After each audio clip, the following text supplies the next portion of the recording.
রাজনীতিতে উত্থান পতনের এক স্মরণীয় বছর ২০২৪ সাল। বিগত বছরে যেমন ঘটে গেছে ঐতিহাসিক গণ অভ্যুত্থান, বদলে গেছে রাজনীতির হিসেব নিকেশ, তেমনি ছিল বছরব্যাপী নানামুখী চ্যালেঞ্জ। নতুন বছরে কি হতে যাচ্ছে রাজনীতির সমীকরণ, কি থাকছে সরকারের সামনে মূল চ্যালেঞ্জ, এসবই আজকের আলোচনায় আনতে চাই। দর্শক সবাইকে আমন্ত্রণ জানিয়ে শুরু করছি দেশ টেলিভিশনের নিয়মিত আয়োজন RICL নিবেদিত দেশের প্রতীকের আজকের আয়োজন। ফাইনাস জুই আছি পুরো আয়োজন জুড়ে আপনাদের সঙ্গে। আজকের আলোচনায় আমরা আমন্ত্রণ জানিয়েছি দুজন সম্মানিত অতিথিকে। চলুন এই পর্যায়ে পরিচিত হই। স্টুডিওতে আছেন জুনায়েদ সাকি, প্রধান সমন্বয়ক গণসংহতি আন্দোলন। সেই সঙ্গে আরও আছেন হাসান হাফিজ, সম্পাদক দৈনিক কালের কণ্ঠ ও সভাপতি জাতীয় প্রেস ক্লাব। দুজনকেই আমন্ত্রণ জানাচ্ছি আজকের আলোচনায়। জুনায়েদ সাকি, আপনাকে দিয়ে আলোচনাটা শুরু করি। এই টেবিলে বসিয়ে আপনি বারবার বলেছেন নতুন রাজনৈতিক বন্দোবস্তের কথা। আমরা দেখলাম যে ২৪ সাল ঐতিহাসিক গণ অভ্যুত্থান ঘটলো, কিন্তু রাজনীতিতে নতুন ধারা তৈরি হয়েছে কি? ধন্যবাদ আপনাকে। আমার সহালোচক সহ যারা দেখছেন সবাইকে সালাম এবং শুভেচ্ছা জানাচ্ছি। দেখুন, এইটা মানে নতুন ঘটনা তো ঘটেছেই, মানে এত বড় ঘটনা অবশ্য কেবল নতুন বললে এটার হয় না। বাংলাদেশের ইতিহাসেই ধরেন এই শতাব্দীতে সবচেয়ে বড় ঘটনা আমাদের স্বাধীনতা যুদ্ধের ১৯৭১ সালের যুদ্ধের পরে আমি মনে করি বাংলাদেশের রাজনীতিতে সবচেয়ে বড় ঘটনা জুলাই আগস্টের অভ্যুত্থান। এবং যেভাবে এই অভ্যুত্থান মানে গড়ে উঠেছে, দীর্ঘদিন ধরে রাজনৈতিক সংগ্রামের মধ্য দিয়ে একটা জমিন তৈরি হয়েছে, তারপরে ছাত্রদের আন্দোলন, তার উপরে অত্যাচার, তারপরে এটা সমস্ত দেশের মানুষের আন্দোলনে পরিণত হলো ছাত্রদেরকে সমর্থনের মধ্য দিয়ে এবং তাদের সাথে নেমে যাওয়ার মধ্য দিয়ে। তো এইটা এবং এই যে রাষ্ট্রশক্তির মোকাবেলা করতে হয়েছে, যেভাবে করতে হয়েছে, মানে হাজার হাজার ছাত্র শ্রমিক তরুণরা যেভাবে অকাতরে জীবন দিয়েছে, হাজার হাজারের চোখ অন্ধ হয়ে গেছে, অঙ্গহানি ঘটেছে। তো এইটা বাংলাদেশের একটা বলতে পারেন পুরো জনগোষ্ঠীর একটা নতুন করে উত্থান করেছে। নারী পুরুষ, বাঙালি, চাকমা মারমা, কিংবা আপনার হিন্দু মুসলমান, সব শিশু বৃদ্ধ অভিভাবক, মানে সবাই মিলেই কিন্তু আন্দোলনে আপনি মানে শহীদ পাবেন, আহত পাবেন সবার জায়গাতে। তো এই যে জায়গাটা, এটা একটা বিরাট ঘটনা।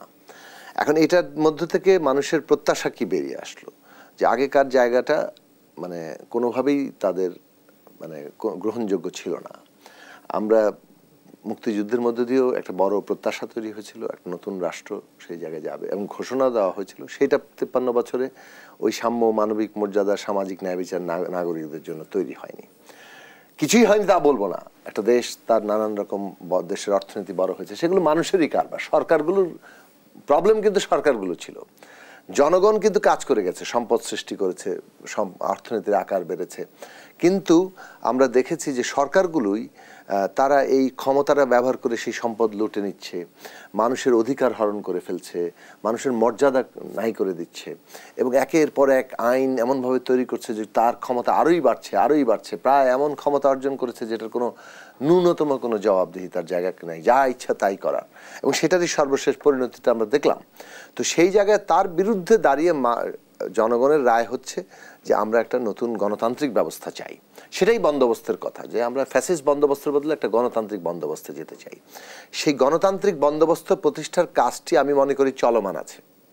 ৫ মাসে আমরা কতটুকু পথ ৫ মাসের মধ্যে দুটো জায়গা এসছে। একটা হচ্ছে যে দৈনন্দিন এই একটা অন্তর্বর্তী সরকার আছে যারা এই অভ্যুত্থানের উপর দিয়ে গড়ে উঠেছে, তাদের একটা দায়িত্ব হচ্ছে দৈনন্দিন রাষ্ট্র পরিচালনা। কারণ এটা আগেকার কোনো ধরাবাঁধা ৩ মাসের সরকার না, এটা এমন একটা সরকার যে সরকারের সময়সীমা পর্যন্ত আলোচনার মধ্যে দিয়ে তৈরি হবে।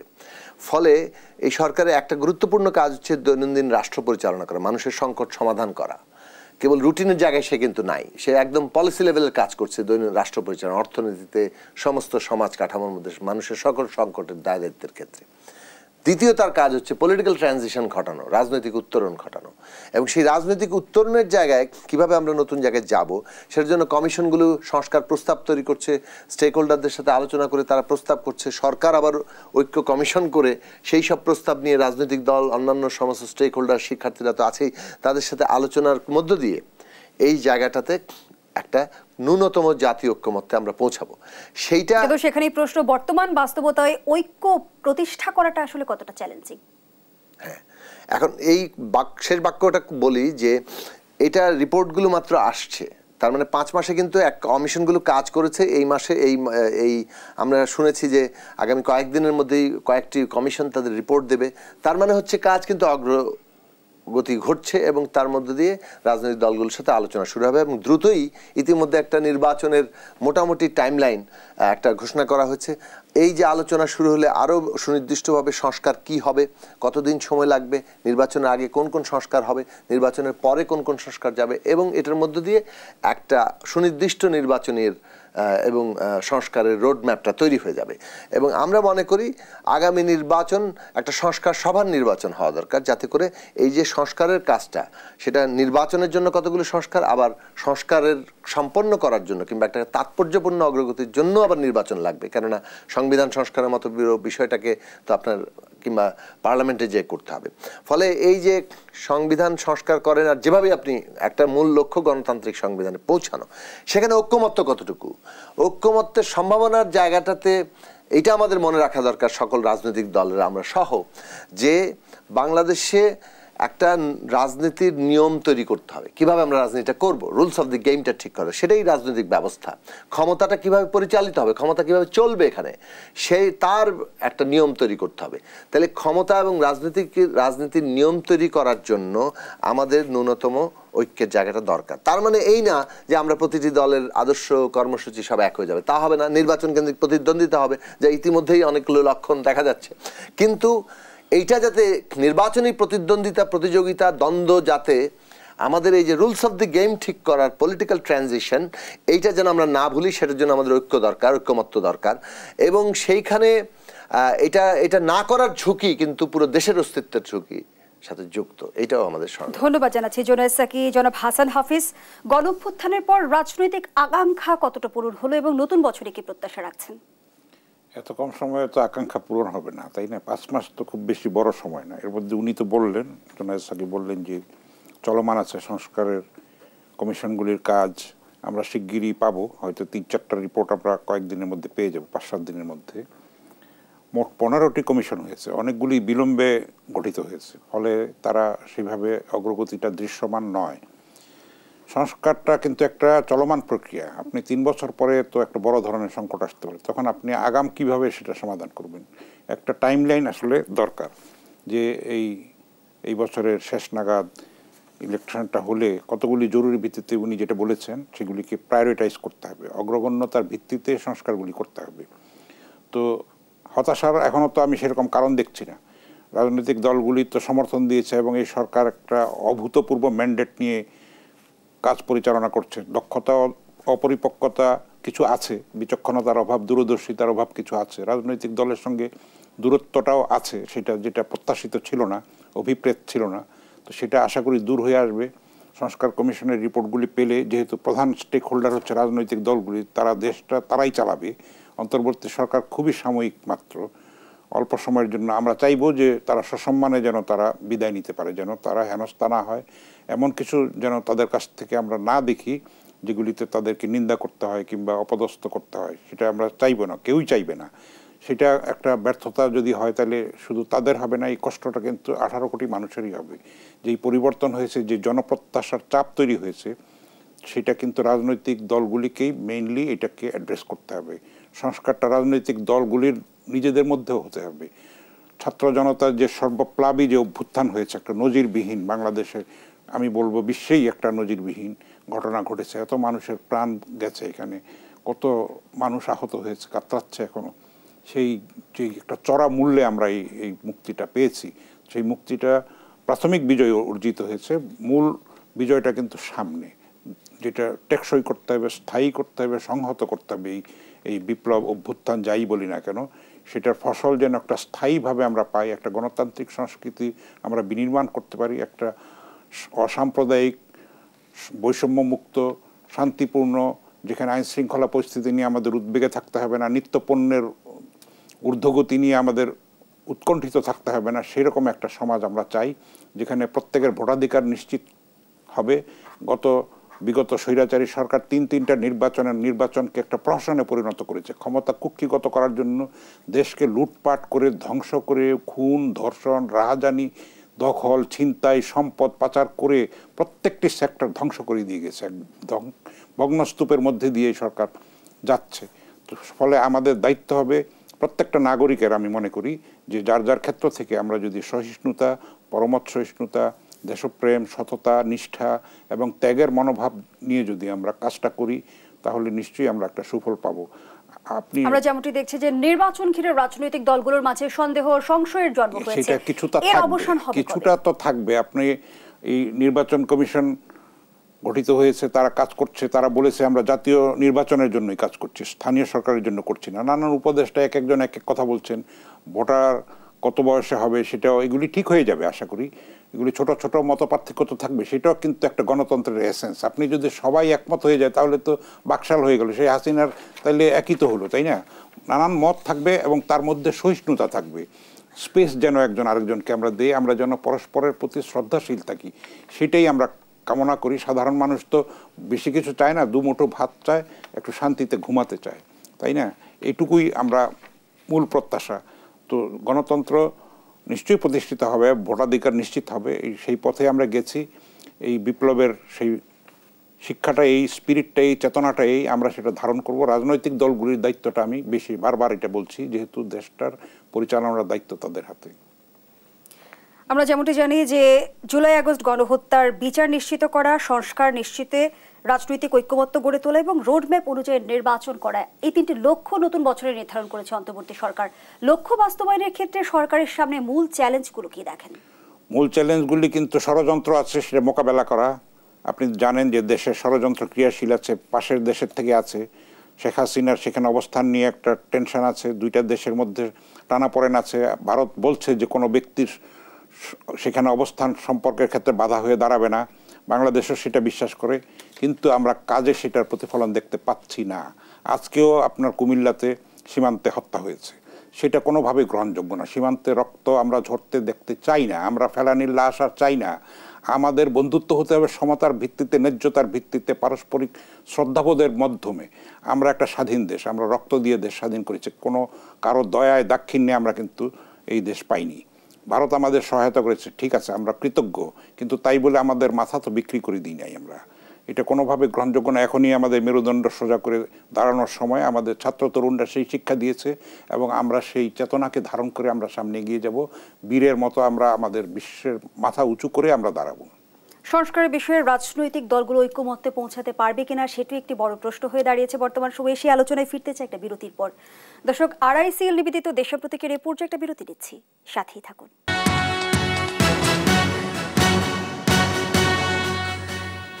বিরতির পর আবারও আমন্ত্রণ জানাচ্ছি, আপনারা দেখছেন দেশ টেলিভিশনের নিয়মিত আয়োজন RICL নিবেদিত দেশ সাম্প্রতিক। আমরা আবারও ফিরছি আলোচনায়।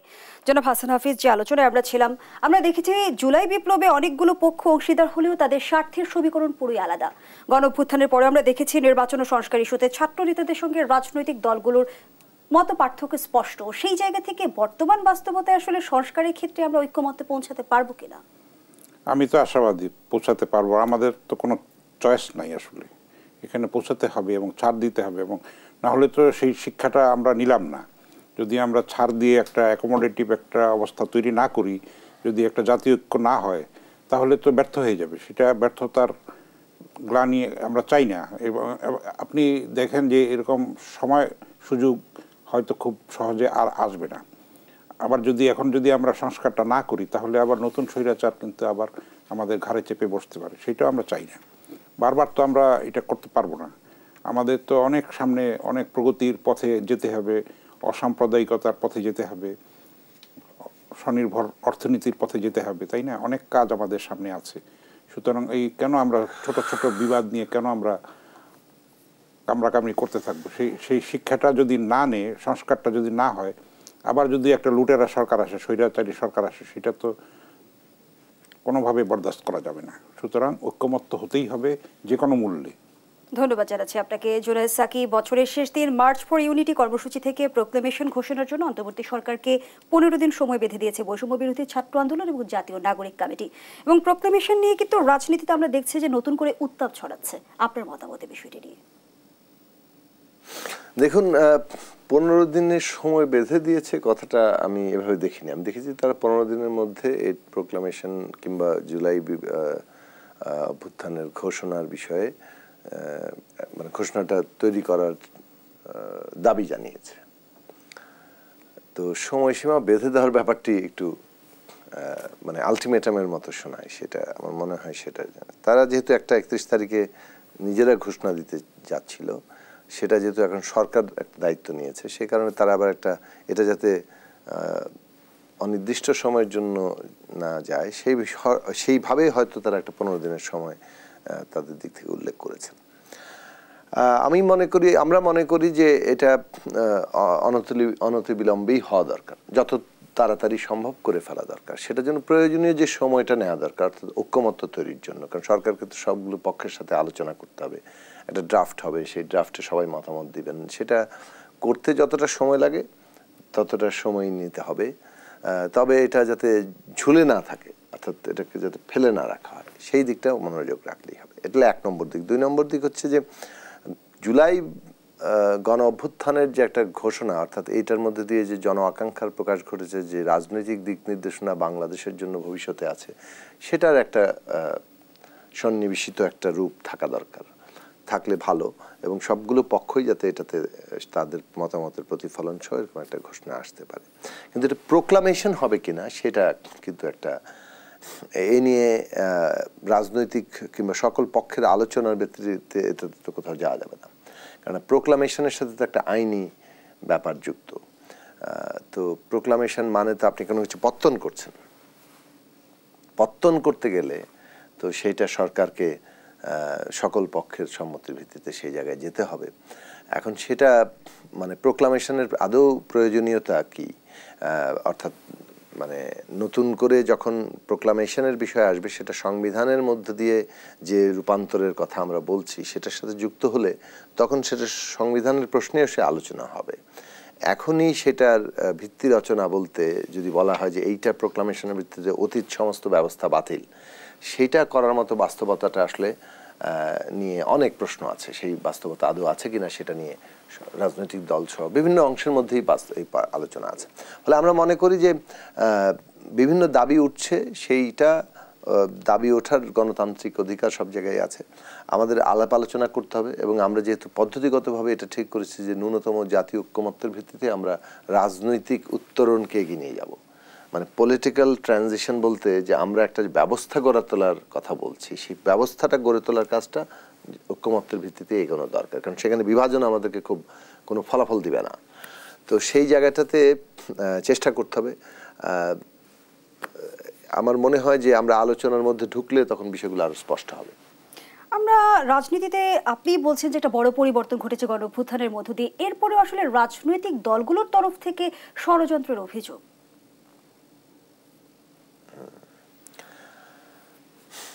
ষড়যন্ত্র মানে থাকতেই পারে, সেটা কেউ যদি অভিযোগ করে নিশ্চয়ই তারা কোথাও না কোথাও তাদের কাছে মনে হচ্ছে বলে তারা অভিযোগ করছেন, কিন্তু মানে সেই অভিযোগ তারা করতেই পারেন।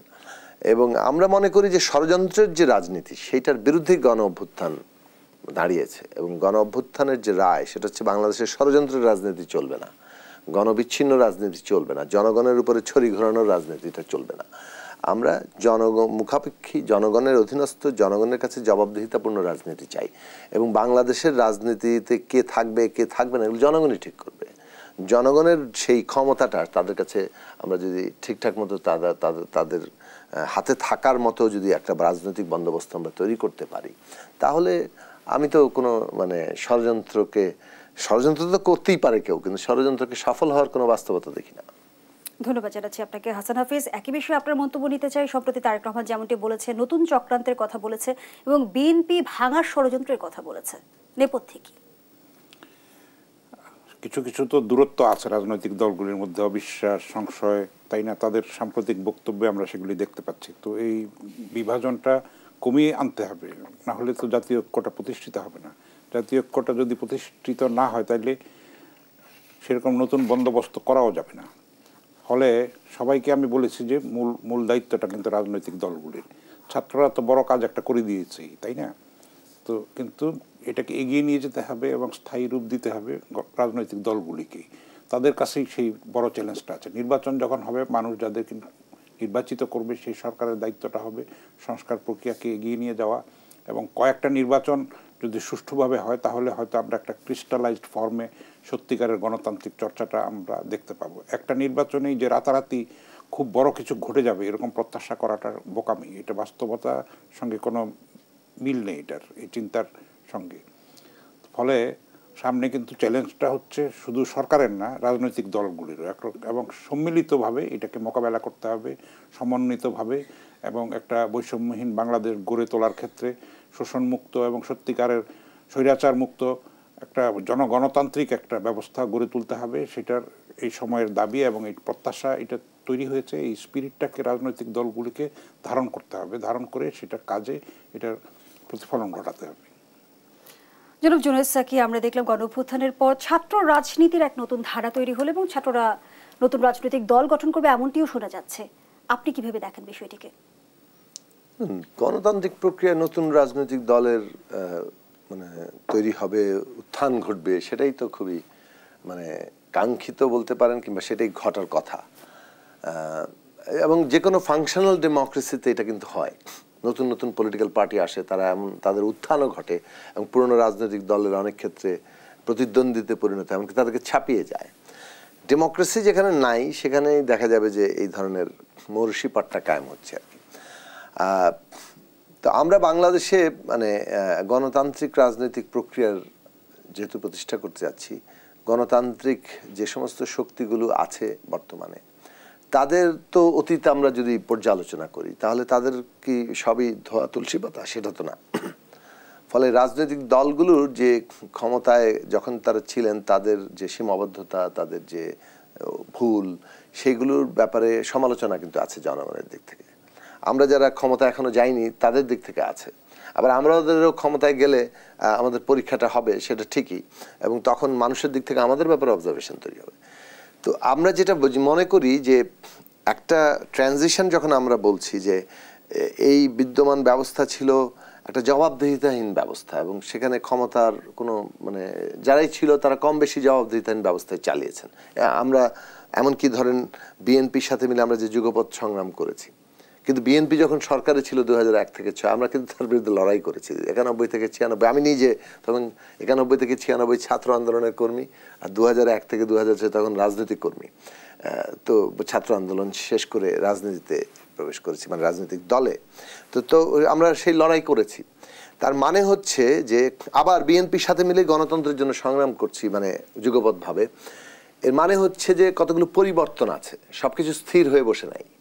পরিবর্তনটা হচ্ছে এই যে একটা গণতান্ত্রিক ব্যবস্থা গড়ে তোলার জন্য বিএনপিও এখন আগ্রহ প্রকাশ করছে, তারা কর্মসূচি নির্ধারণ করছে, তার মানে নিজেদেরকে তারা বদলানোর চেষ্টা করছে।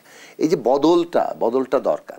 এখন একটা বদল কিভাবে সম্পন্ন হবে সেটা নির্ভর করে যে এই যে এত বড় একটা সংগ্রাম হলো, সংগ্রামের আকাঙ্ক্ষার এই ভেতর থেকে যখন একটা ধারণ করার নতুন রাজনৈতিক শক্তির উদ্বোধন ঘটে, তখন আবার দেখা যাবে যে ইতিমধ্যে প্রতিষ্ঠিত রাজনৈতিক দলগুলোর মধ্যেও একটা ওই বদলের মানে একটা যাকে বলে যে বাস্তবতা সৃষ্টি হচ্ছে, চাপও তৈরি হচ্ছে। এইটা পরস্পর সম্পর্কিত একটা ব্যাপার। ফলে আমি মনে করি যে নতুন রাজনৈতিক শক্তি গড়ে ওঠা, যেমন আমাদের নিজেদের শক্তি হিসেবে গড়ে ওঠা, মানে ছাত্ররা যদি দল করতে চায় তাদেরও গড়ে ওঠা, এইসব গড়ে ওঠাটা বিএনপি সহ অপরাপর প্রতিষ্ঠিত রাজনৈতিক দলগুলোর জন্য মানে খুব একটা যাকে বলে যে এটা একটা পরিবর্তনের অত্যাবশ্যকীয় শর্ত মনে করি, যাতে সত্যিকার অর্থে গণতন্ত্রের পথে আমরা। আপনি এটাকে পরিবর্তনের বার্তা হিসেবে দেখছেন, আবার অনেকে আশঙ্কা প্রকাশ করছে কিংস পার্টি হবে কিনা। সেই আলোচনায় ফিরতে চাই, আবারও বিরতির সময় হয়েছে। দর্শক, RICL নিবেদিত দেশান্তরিকের এই পর্যায়ে আবারও বিরতিতে যাচ্ছি, সাথেই থাকুন।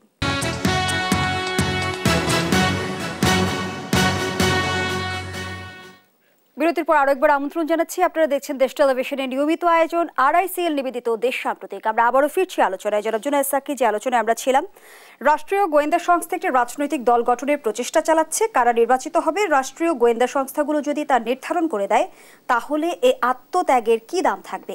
বিএনপির জ্যেষ্ঠ যুগ্ম মহাসচিব রুহুল কবির রিজভী এমন প্রশ্ন রেখেছেন। খুবই ভ্যালিড প্রশ্ন, আমি মনে করি অত্যন্ত গুরুত্বপূর্ণ প্রশ্ন। মানে রাজনৈতিক দল যদি জনগণের ভেতর থেকে জন্ম না নেয়, সে রাজনৈতিক দল টিকবে না। কিংস পার্টি বলতে যারা বোঝায়, অর্থাৎ ক্ষমতা ব্যবহার করে দল গঠন করা, সেইটা মানে শেষ পর্যন্ত টেকে না। কোনো না কোনো রাজনৈতিক প্রাসঙ্গিকতা, জনগণের জমিনের মধ্যে তার ভিত, সেটা থাকতে হয়। তো ওই জায়গা থেকে আমরা মনে করি যে এই যে অভ্যুত্থানের মধ্য দিয়ে আমাদের ছাত্রদের একটা অংশ নেতৃত্ব হিসেবে সামনে আসলো, তারা একটা দল গঠনের উদ্যোগ নিচ্ছে, তাদের সাথে অনেকে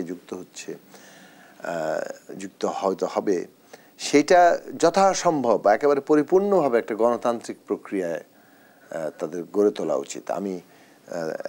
আমি তো প্রথমে স্বাগত জানাই যে এরকম দল গড়ে উঠলে। এক, দুই হচ্ছে যে সেই দলটাকে আমরা চাইবো, বলতে পারেন এটা আমাদের প্রত্যাশা, যে শতভাগ তারা গণতান্ত্রিক প্রক্রিয়ায় তারা দলটা গড়ে তুলবে, জনগণের ভেতর থেকে দল গড়ে তোলার চেষ্টা করবে, রাষ্ট্র ক্ষমতা ব্যবহার কিংবা প্রভাবটাকে পরিপূর্ণভাবে এড়িয়ে গিয়েই তারা সেই কাজটা করতে চাইবে।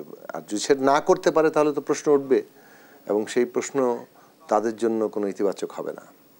ধন্যবাদ জানাচ্ছি জনাব হাসান হাফিজ। আমরা যেমনটি জানি, নির্বাচন সামনে রেখে সরকারের স্বার্থ সিদ্ধির লক্ষ্যে কিংস পার্টি গঠিত হয়, কিন্তু বর্তমান সময়ে আমরা দেখছি যে অন্তর্বর্তী সরকার অরাজনৈতিক সরকার। অন্তর্বর্তী সরকার আসলে কেন কিংস পার্টি গঠন করবে? এখানে আসলে কি স্বার্থ থাকতে পারে? রাজনৈতিক দলগুলোর উদ্বেগেরই বা কি কারণ? এই সরকারের যারা আছেন তাদের সততা এবং দেশপ্রেম নিয়ে কিন্তু কোনো প্রশ্ন নেই। হয়তো কাজের ব্যাপারে তাদের দক্ষতা, পরিপক্কতা, আমি বলবো দূরদর্শিতা কিংবা দৃঢ়তার অভাব কোনো কোনো ক্ষেত্রে আছে, ভালো করেই আছে হয়তো কোনো কোনো ক্ষেত্রে। যেমন আইন শৃঙ্খলা পরিস্থিতির প্রশ্নে আমরা সেটা বলতে পারি, দ্রব্যমূল্য নিয়ন্ত্রণের প্রশ্নে আমরা বলতে পারি। তো কিন্তু কিংস পার্টি তারা করবে এটা আমি বিশ্বাস করি না। অনেকেই কিন্তু চাচ্ছেন না এটা কন্টিনিউ করতে, তারা বিরক্ত বটে এবং তারা টায়ার্ড হয়ে গেছেন, এটাও আমি জানি। তো আমরা চাইবো যে আমি আবারও বলছি যে তারা যেন সসম্মানে বিদায় নিতে পারেন, সেরকম একটা পরিস্থিতি রাখা উচিত।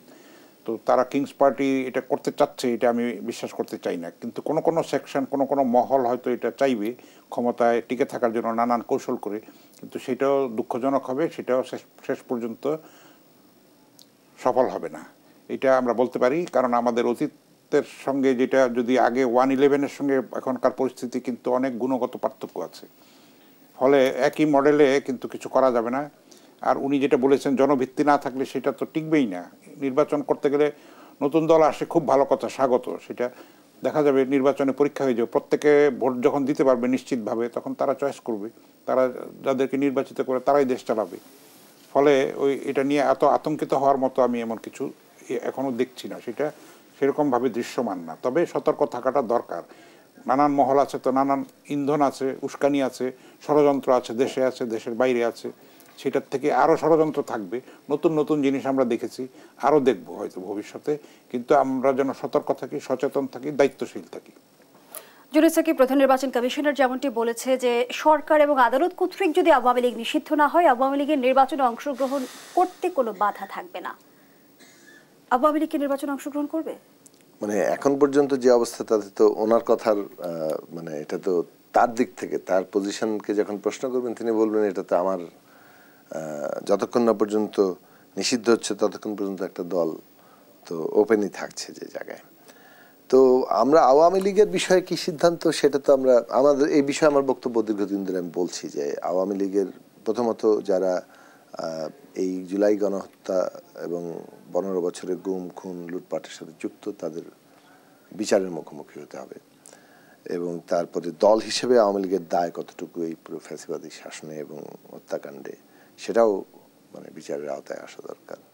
এবং তারপর জনগণ সিদ্ধান্ত নেবে বাংলাদেশে রাজনৈতিক প্রক্রিয়া কিভাবে কে থাকবে। কিন্তু এইটা আমাদের খেয়াল রাখা দরকার যে আমরা যেটা আমাদের দিক থেকে আমরা দীর্ঘ রাজনৈতিক সংগ্রামে বলেছি যে আমরা শেষ পর্যন্ত একটা ইনক্লুসিভ পলিটিক্যাল ব্যবস্থা গড়ে তুলতে চাই, যে রাজনৈতিক ব্যবস্থায় সকল পক্ষই নিজেকে অংশীদার মনে করতে পারবে। সেইটা জরুরি, না হলে অভ্যন্তরীণ বিভাজন ক্ষত দেশের সার্বভৌমত্বের জন্য অপরাপর রাষ্ট্রের সম্পর্কের সাথে খুবই ক্ষতিকর হয়ে ওঠে। ফলে দেশের সার্বভৌমত্ব রক্ষা করতে গেলে আমাদের ওই শক্ত রাজনৈতিক ব্যবস্থার দিকে যেতে হবে, যেখানে বাংলাদেশের সকল পক্ষই এই রাজনৈতিক ব্যবস্থার নিজেকে অংশীদার ভাবতে পারে। ফলে আমাদের ন্যায় বিচার প্রতিষ্ঠা করেই আমাদের রাজনৈতিক প্রক্রিয়ার কথাটা চিন্তা করা দরকার। জনাব হাসান হাফিজ, নির্বাচন সামনে রেখে রাজনীতির হিসেব নিকেশ পাল্টে যায়, সমীকরণ পাল্টে, যেটা আমরা সবাই জানি। আমরা যেমনটি শোনা যাচ্ছে যে বিএনপি ও জামায়াত আলাদা পথেই হাঁটবে সামনের দিনে। সেরকমই তো সুস্পষ্ট হয়ে উঠছে আস্তে আস্তে। আজকেও গয়েশ্বরচন্দ্র রায় বলেছে যে কোথায় মুক্তিযুদ্ধ করেছেন, কোন সেক্টরে, আমরা জানতে চাই। তো এখন দেখা যাক, নির্বাচনের সামনে রেখে তো অনেক পোলারাইজেশন আমরা দেখবো, মেরুকরণ দেখব। এক পার্টির লোক অন্য পার্টিতে যোগ দেবে, নতুন নতুন পার্টি হবে। তো সেটা একটা ইন্টারেস্টিং জিনিস, একটা অবজার্ভ করার মতো ঘটনা। যত নির্বাচন ঘনিয়ে আসবে তত কিন্তু এগুলি প্রকটতর হবে, দৃশ্যমান হবে। ফলে শেষ পর্যন্ত কিন্তু জনগণই হবে চূড়ান্ত নিয়ন্তা। মানে ক্ষমতায় কারা আসবে, কোন দল আসবে, কোন ব্যক্তি আসবে, আওয়ামী লীগ নির্বাচনে আসবে কিনা, এই বিচার প্রক্রিয়াটা চলছে। বলা হচ্ছে যে সেই বিচার প্রক্রিয়াটা শেষ হলেই নির্বাচনের বিস্তারিত ঘোষণাটা আসবে। তো ফলে এখনই আওয়ামী লীগ শেষ পর্যন্ত নির্বাচনী মাঠে থাকতে পারবে কিনা, এখনই এটা বলার সময়টা আসেনি। সেটার জন্য আমাদের কিছু সময় অপেক্ষা করতে হবে এবং পোলারাইজেশন হোক, মেরুকরণ হোক, নতুন দল আসুক, সেটা তো আমরা চাইব। তার মধ্যে দিয়ে জনগণ বেছে নেবে কাকে নির্বাচিত করবে, কাকে করবে না। তো আবার সংবিধান সংস্কারের কথা আসছে, নির্বাচন কমিশন সংস্কারের কথা আসছে, শিক্ষাক্ষেত্রে, স্বাস্থ্যক্ষেত্রে, মিডিয়ার ক্ষেত্রে হচ্ছে। মিডিয়াও আপনার একটা বড় ফ্যাক্টর, তাই না? আগে আমরা নিয়ন্ত্রিত ছিলাম, এখন আমরা মুক্ত হয়েছি, কিন্তু আমরা যেন সেই স্বেচ্ছাচারের পর্যায়ে না যাই, আমরা যেন দায়িত্বশীল ভূমিকাটা পালন করি। কারণ সেটাও একটা নির্বাচনী একটা সুন্দর লিভিং প্লেইং ফিল্ড তৈরির ক্ষেত্রে মিডিয়ার ভূমিকাটাও একটা ইম্পর্ট্যান্ট জিনিস। আসলে গণতন্ত্রের ক্ষেত্রে আমরা এই বাকরুদ্ধ ছিলাম, আমরা নিয়ন্ত্রিত ছিলাম, সেই নিয়ন্ত্রণটা, এই শৃঙ্খলটা আমরা ভাঙতে পেরেছি রক্তের বিনিময়ে। সেই রক্তের সঙ্গে যেন আমরা বেইমানি কেউ না করি। গণঅভ্যুত্থানের পরে আমরা যেমনটি দেখেছি যে বাংলাদেশ ভারত সম্পর্কের অবনতি ঘটেছে, সেই সঙ্গে মিয়ানমার সীমান্তে এক ধরনের উত্তেজনা লক্ষ্য করা যাচ্ছে। ভূরাজনৈতিক চ্যালেঞ্জগুলো উত্তরণে বাংলাদেশের কি করণীয়? বাংলাদেশের নীতি তো হচ্ছে সবার সঙ্গে বন্ধুত্ব, কারোর সঙ্গে শত্রুতা নয়, এবং এটা ওয়ার্কিং রিলেশন তো ভারতের সঙ্গে আমাদের হতেই হবে। আমি সেটা নিয়ে আশাবাদী। হয়তো একটা মিসআন্ডারস্ট্যান্ডিং, কিন্তু ভারতকে বাংলাদেশের বাস্তবতাটাকে স্বীকার করতে হবে, এক নম্বর। সেটার মধ্যে কোনো আপোষ করা যাবে না। ভারত এটা মুখে মুখে বলছে, কিন্তু কাজে সেটা দেখাচ্ছে না। ভারত যা করেছে কিছু কাল আগে, এখনও করে যাচ্ছে, যে 1 ঘন্টার মধ্যে তারা দখল করবে। দখল করে নিক না, সমস্যা তো নাই। আমরা তো 4 কোটি তরুণ রাস্তার মধ্যে আছে, দখল করে নেওয়া সম্ভব নাকি? মালদ্বীপকে পেরেছে, শ্রীলঙ্কাকে পেরেছে, নেপাল ভুটানকে পেরেছে, পাকিস্তানকে করতে পেরেছে। সীমান্তে হত্যা, চীনের সঙ্গেও তো ভারতের সীমান্ত আছে, সেখানে সীমান্ত হত্যা করে দেখুক না কি হয়। তো এটা আমাদের কিন্তু সেই রকম রুখে দাঁড়াতে হবে। আপনি নানান ষড়যন্ত্র হয়েছে, পিলখানা হত্যাকাণ্ড হয়েছে, বিডিআরের মতো এত সুন্দর নাম বাংলাদেশ রাইফেলস, সেটাকে বিজিবি করা হয়েছে, একটা সিকিউরিটি কোম্পানির মতো করা হয়েছে। এগুলি তো ষড়যন্ত্র চক্রান্ত এখনও চলমান আছে। ট্রানজিট নিয়েছে, একতরফা রুটে নিয়েছে, অসম বাণিজ্যের মাধ্যমে বাংলাদেশকে করদ রাজ্যে পরিণত করার একটা হীন ষড়যন্ত্রে লিপ্ত ছিল ভারত। এবং আমাদের সাবেক পররাষ্ট্রমন্ত্রী বলেছে স্বামী স্ত্রীর সম্পর্ক। আমি আর এটা ব্যাখ্যায় যেতে চাচ্ছি না। কি লজ্জার এবং কি ন্যাক্কারজনক একটা মানে পরিস্থিতির মধ্যে দিয়ে। এমনিতে তো রক্তটা ঝরেনি, মানুষ কেন জীবন বাজি রেখে লক্ষ লক্ষ মানুষ কেন রাস্তায় নেমে এসেছে? সেই স্বৈরাচারের জগদ্দল পাথরকে ঘৃণায় লাথি মেরে ভুলুণ্ঠিত করার জন্য তারা এসছে। সেই চেতনার প্রতি যেন আমরা শ্রদ্ধাশীল থাকি, আমাদের রাজনৈতিক নেতারা যেন সেটার থেকে শিক্ষা নেন, আমরা এটাই চাইব। জুনেদ সাকিব, কূটনৈতিক চ্যানেলের মাধ্যমে ইতিমধ্যে হাসিনাকে ফেরত চেয়েছে বাংলাদেশ, যদিও ভারতের পক্ষ থেকে এখনো কোনো জবাব দেওয়া হয়নি। ভারত যদি আসলে ইতিবাচক না হয় এই বিষয়ে, আমাদের কি করণীয় থাকবে? না, আমরা চাইতেই থাকবো। আমরা তো মানে অন্তর্বর্তী সরকার তাদের কর্তব্য করেছে এবং সেটা কর্তব্য হচ্ছে বারবার চাইতে থাকার। কেননা এই যে বাংলাদেশে 15 বছরের শাসনে যা কিছু ঘটেছে, এবং গুম, আমি আগেও বলেছি, গুম খুন, তারপরে লুটপাট, তারপরে জুলাই আগস্টের হত্যাকাণ্ড, সব কিছুর তো জবাবদিহিতা শেখ হাসিনাকে করতে হবে। কারণ উনি ওখানে মানে প্রধান নির্বাহীর জায়গায় ছিলেন। ফলে আমি যদি আইনগতভাবে দেখি, তো সেই জায়গা থেকে তার আইনের জবাবদিহিতা তাকে করানোর জন্য বাংলাদেশের সরকার এবং বর্তমান সরকার, ভবিষ্যতের সরকার, সকলে নিশ্চয়ই সেই চেষ্টাটা করবে। আমরা যে জিনিসটা মানে দেখা দরকার, সেটা হচ্ছে ভারত এই ক্ষেত্রে কি করবে। ভারতের ভূমিকা এখন আমরা যেভাবে দেখছি, এটা যেমন এইটা চিরস্থায়ী বন্দোবস্ত কিনা সেটা তো আমাদের ভবিষ্যৎ বলবে। আমার মনে হয় যে বাংলাদেশের দিক থেকে বাংলাদেশের কূটনৈতিক যে উদ্যোগ সেটা চালিয়ে যেতে হবে। আমরা আমাদের স্ট্যান্ড, আমাদের অবস্থান যাকে বলে সেটা পরিষ্কার করে সেটা চালিয়ে যেতে হবে। বিভিন্ন অন্য রাষ্ট্র কি ভূমিকা নেবে সেটা তো বাংলাদেশের ভূমিকার অব্যাহত মানে একটা অবস্থানের ফলেই সেই অনুযায়ী আমরা পরবর্তীতেও জানতে পারবো। তো বাংলাদেশের যেটা মূল জায়গা দরকার সেটা হচ্ছে জনগণের আকাঙ্ক্ষা হচ্ছে একটা সার্বভৌম বাংলাদেশ, যেটা অন্যান্য রাষ্ট্রের সাথে সম্পর্কের নিরিখে সার্বভৌম। জনগণ সার্বভৌম এবং সেই জনগণের সার্বভৌমত্ব যখন একটা দেশে প্রতিষ্ঠিত হয়, তখন একটা গণতান্ত্রিক রাজনৈতিক ব্যবস্থা প্রতিষ্ঠিত হয়, তখন রাষ্ট্র হিসেবে সে অন্য রাষ্ট্রের সাথে সার্বভৌম আচরণ করতে পারে জনগণের শক্তিতে বলীয়ান হয়ে। জনগণের মধ্যে যদি বিভাজন থাকে তখন অন্যান্য রাষ্ট্র নানান ফায়দা নেয় এই বিভাজনে। আপনি আপনাদের বর্তমান বিশ্বের দিকে তাকিয়ে দেখুন, মিডল ইস্ট থেকে এই সম্প্রতি এমনকি সিরিয়ার উদাহরণ আমরা দিতে পারি। তো আমরা এগুলো দেশ আমরা দেখেছি। সুতরাং আমাদের বাংলাদেশকে নিশ্চয়ই এখানে যারা নীতি প্রণেতা, আমাদের সমস্ত রাজনৈতিক শক্তি, আমাদের সবাইকে এটা মনে রাখতে হবে যে আমাদের সার্বভৌমত্বের অভ্যন্তরীণ শর্তগুলো কি, সেটা পূরণ না করে আমরা বহিস্থ শর্ত পূরণ করতে পারবো না। ধন্যবাদ জানাচ্ছি জোরেসাকে, ধন্যবাদ জানাচ্ছি জনাব হাসান হাফিজ আপনাকে। দর্শক, এখানেই শেষ করছি RICL নিবেদিত দেশ প্রতীকের আজকের আয়োজন। ধন্যবাদ এতক্ষণ আমাদের সাথে থাকার জন্য।